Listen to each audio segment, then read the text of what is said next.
আমার এখানে রেগুলার যে খাবারটা পাচ্ছেন সেটা হচ্ছে রাজা হাঁসের মাংস, তার সঙ্গে লুচি, chicken barbecue, beef barbecue, fish barbecue. ফিশের মধ্যে থাকছে হচ্ছে 3টা আইটেম, আর টোনা ফিশ, তেলাপিয়া এবং ভেটকি থাকছে।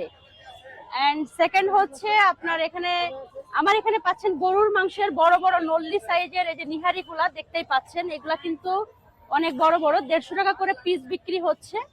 এই যে একদম পিওর ঘরোয়া ভাবে রান্না করা, একটা মশলাও বাহিরের থেকে না, সবকিছু আমার নিজের হাতের রান্না করা। এবং এই যে রাজা হাঁসের যে মাংসটা দেখেন, আমি তেল মশলা ঝাল একদম সবকিছু পারফেক্ট দিতে চেষ্টা করি যেন সবাই খেতে পারে।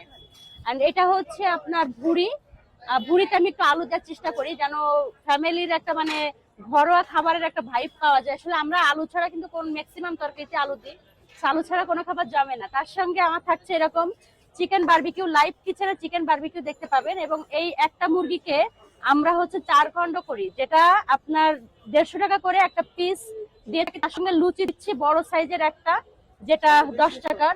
এবং গ্রেভি আছে, সালাদ আছে। আমরা একটা প্লেট আপনাদেরকে রেডি করে দিচ্ছি, তাহলে বুঝতে পারবেন আমরা কিভাবে খাবারটা সার্ভ করি। এবং লাইভ কিচেনে আমার এখানে সব খাবারের আইটেমগুলো পাবেন। এন্ড আমার দোকানটার লোকেশন হচ্ছে শিববাড়ি জিয়া হলের মাঠে, একদম যেখানে গাড়ি পার্কিং করে সেই অংশটাতে ফুটওভার যে ব্রিজটা, তার পাশে দেখবেন স্বাদের পিঠা খুলনা। এবং ভাইদের ভিডিওর উপরে আমার স্বাদের পিঠা খুলনার ট্যাগ লাগানো আছে। আর আমার নিজের পরিচয়, আমি একজন কন্টেন্ট ক্রিয়েটার। 2020 সাল থেকে আমি কন্টেন্ট বানাই। আমার পেজে 8 লাখ ফলোয়ার্স অলরেডি ডান। আমি কোনো কন্টেন্ট ক্রিয়েটার যে স্ট্রিট ফুডে বিজনেস করতেছে।